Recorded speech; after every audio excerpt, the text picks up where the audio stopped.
Hello everyone, nice to see you. I hope you are doing well during the CCP virus pandemic. Today I'll talk about my own investigation about the death of the Chinese coronavirus researcher Bin Liu, and I'll share some facts that nobody else have found regarding the background of the killer. So make sure you stick to the end. When virtually everybody is closely watching how many more people have died of CCP virus and when a vaccine will be available, there suddenly appeared a somewhat shocking piece of news. Chinese coronavirus researcher was murdered right on the verge of significant findings. The murder happened on May the 2nd in Pittsburgh in US. The researcher was 37-year-old Bin Liu. He was shot dead at his home. The killer was 46-year-old Hao Gu. Police say that Hao Gu shot himself to death after he killed Bin Liu. Bin Liu's employer, the University of Pittsburgh, said that Liu was on the verge of making very significant findings in a COVID-19 or CCP virus research project. Quote, "We will make an effort to complete what he started in an effort to pay homage to his scientific excellency," unquote. Police later announced that there is zero evidence that Bin Liu's death was connected to his work on coronavirus and that the suspected murder-suicide was a result of a lengthy dispute regarding an intimate partner. Actually, before the police announced this, some Chinese netizens were already spreading some sort of chat records, claiming that those records showing Bin Liu discussing his relationships with more than one woman. Both Chinese and English media reported about Liu's death as coronavirus is a hot and sensitive issue now. Conspiracy theories were immediately sparked up. Interestingly, these theories are very different inside and outside of China. Inside China, a user said on social media platform Weibo that both Liu and Gu were murdered by the CIA. Another said, "Oh my God, this seems like coming straight out of Mission Impossible. Perhaps he found out that the virus originated from an American lab." Chinese netizens said this because Chinese officials and state media had previously promoted a claim that the virus originated in the US and was brought to Wuhan by American soldiers. However, outside of China, some people say Liu was murdered by the Chinese Communist Party, the CCP. One Twitter user said, "Ever since the outbreak of the virus, many people died mysteriously.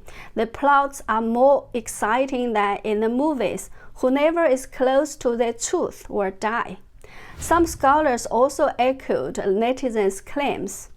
The suspicious deaths listed by netizens include 1. Frank Plummer.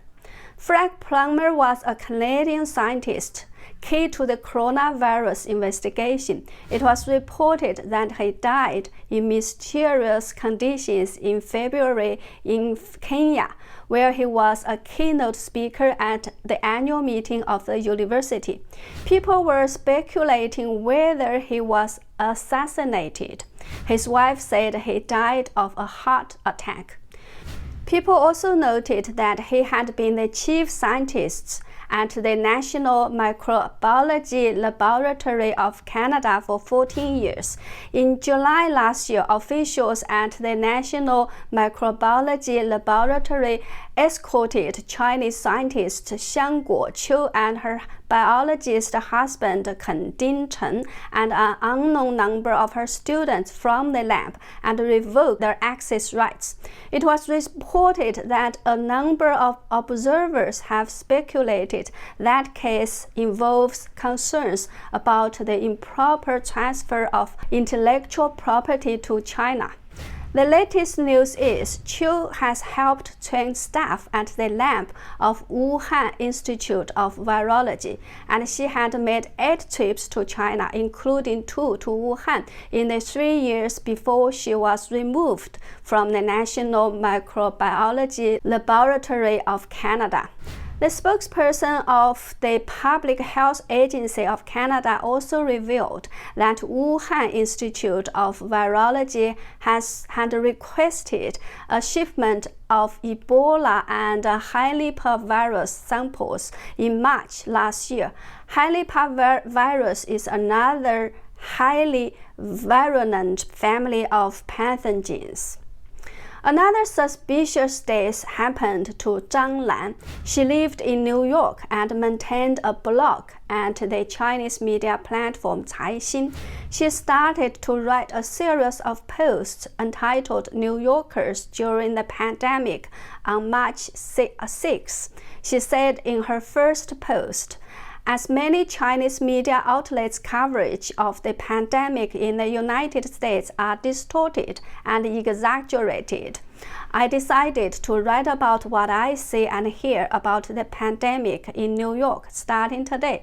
I do not seek to be exactly correct, but I will write about what I see. I do not seek a magnitude perspective, but I will write about the small things around me that I know." She kept updating her posts every day until May 27th. Then, on March 28th, the editor of Caixin suddenly announced that she had died in the morning on March 27th of New York time. It was said that she was knocked down by a truck while walking on the sidewalks, but some netizens were not convinced, as they said that during the lockdown there were little or no traffic at all in the city. How could that happen? I remember once a friend said, if you see one dead fly in your room, it could be just accidental. If you see 2 dead flies, it could still be okay. However, if you see 3 dead flies in your room, you need to check what's wrong in your house. So, as we've already seen at least 3 suspicious deaths, I tried to make some investigations regarding the latest one, and here is what I found. The Pittsburgh Post-Gazette, the largest newspaper in the city, reported on May 4th that Bin Liu's neighbors did not hear any sounds of gunshots on the day of his death, and that a formal ruling by the county's medical examiner on the cause of Liu's death is still pending. So, the VIO News article asked, was it really a murder over a love triangle, or the outcome of some conspiracy? Are there more secrets hidden in the dark? Another thing I found is, it seems that in this murder-suicide case, both the killer and the victim had some sort of ties to China or to the CCP. Now, on the victim's side, Liu was born in China and his parents still live there. He gave talks in China as recently as 2018, according to his bio page at University of Pittsburgh's website. But little was known about his history before he went to Singapore to study in 2002. Bin Liu's employer, University of Pittsburgh, seems to have a very strong position in virology. On April 3rd this year, researchers from the University of Pittsburgh School of Medicine said they believe they have found a vaccine for the coronavirus after studying a similar virus. Some other fact is, Pittsburgh is a sister city of Wuhan.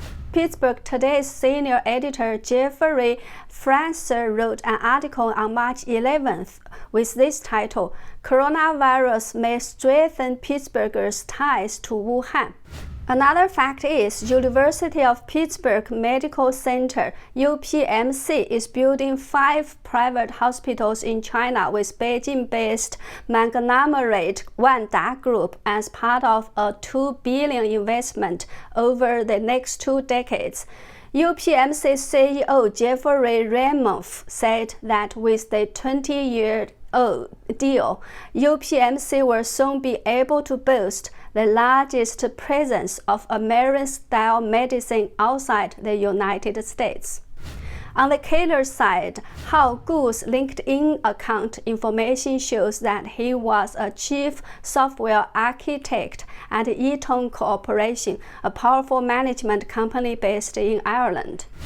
After his case was reported, netizens soon discovered that Gu once worked as the registrar for Pittsburgh Chinese School and once won a schoolwork reward for 2013 to 2014. I did some further investigation and found out the following. Hao Gu's name was listed under school management team as the registrar on a 15-page long publication of Pittsburgh Chinese School in 2009. Pittsburgh Chinese School is a very active member of the Chinese School Association in the United States, and the Chinese School Association in the United States maintains a very close relationship with the Chinese Communist Party, or probably directly listens to the CCP. A random search led to the following results. As recently as April 3rd this year, a pro-CCP Chinese newspaper, the China Press, published a report about offering multi-dimensional assistance to the Chinese students in Philadelphia who were affected by the CCP virus pandemic. The initiative was started by the CCP's Consulate General in New York to provide assistance to Chinese students who couldn't go back to China because China had closed its borders. The report says the Chinese consulate will release relevant information and list Chen Hong, the principal of Pittsburgh Chinese School, as one of the contact persons for the initiative. In the six-page quarterly newsletter of the Chinese School Association in 2017, the following items were listed as important news on the first page. The Chinese Consulate General in Houston actively promotes Chinese language education in overseas countries. President Liu Shen visits Consulate Generals of the People's Republic of China in New York. President Liu Shen attends the 40th anniversary celebration of Pittsburgh Chinese School. Report on the 40th anniversary celebration of Pittsburgh Chinese School. On the 55-page quarterly newsletter in 2015, there is a report in detail about the trip of 18 leaders of the Chinese School Association to China, mentioning how CCP officials in Beijing and Jiangxi province showed hospitality to the group. It was especially mentioned that the group attended a series of activities to celebrate the 60th anniversary of the CCP's regime. In this post on Pittsburgh Chinese School's website, it was reported that the Vice Consul General Zhong Ruimin from the CCP's Consulate General in New York especially flew to Pittsburgh on October 23rd in 2014 to meet representatives of the local Chinese organizations. The principal and vice chairperson of Pittsburgh Chinese School attended the meeting, and the Vice Consul General promised at the meeting that China would send professionals to the Chinese school to do different training, seminars, and summer camps, etc., to provide a better learning environment for overseas people who are interested in learning Chinese culture. Please note here, why would the CCP send teachers to overseas Chinese school to be trained? Sounds strange, right? Shouldn't overseas Chinese language teachers go to China to be trained instead? For me, this is actually a channel for the CCP to fund or support the Chinese schools in the United States as part of their United Front Work operation. Former Chinese diplomat Chen Yongling, who defected to Australia in 2005, once told me that the Chinese consulate in Sydney would transfer money directly to the president of the Chinese Student Union. The president would use that money to organize activities to hold the students together, and once the CCP needed them to do something, such as to welcome some visiting CCP leaders or to protest against some anti-Chinese forces, these students would be organized very easily, and the ties had already been established. There are many other reports or photos showing CCP's Consul General meeting leaders of the Chinese School Association or attending their activities, such as this one on the website of CCP's Consulate General in Los Angeles, this one on the website of the CCP's Embassy in the US, this one on the website of CCP's Consulate General in Chicago. CCP's most important mouthpiece Xinhua also reported about the Chinese School Association's activity in 2018. A post at the Chinese School Association's Facebook page says that they have received notices from the Overseas Chinese Affairs Office of the State Council of China regarding the summer camp's activities in Beijing. Overseas Chinese Affairs Office is directly in charge of CCP's United Front work, which is CCP's overseas infiltration and influence operation.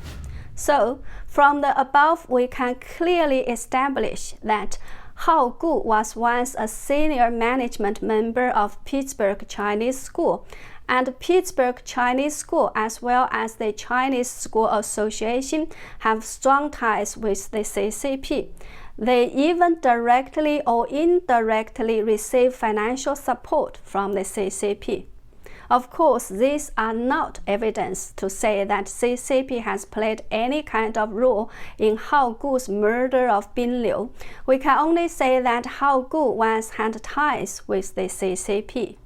However, if the police are really still investigating Liu's death, I think it doesn't hurt for them to know more facts and backgrounds surrounding the murderer.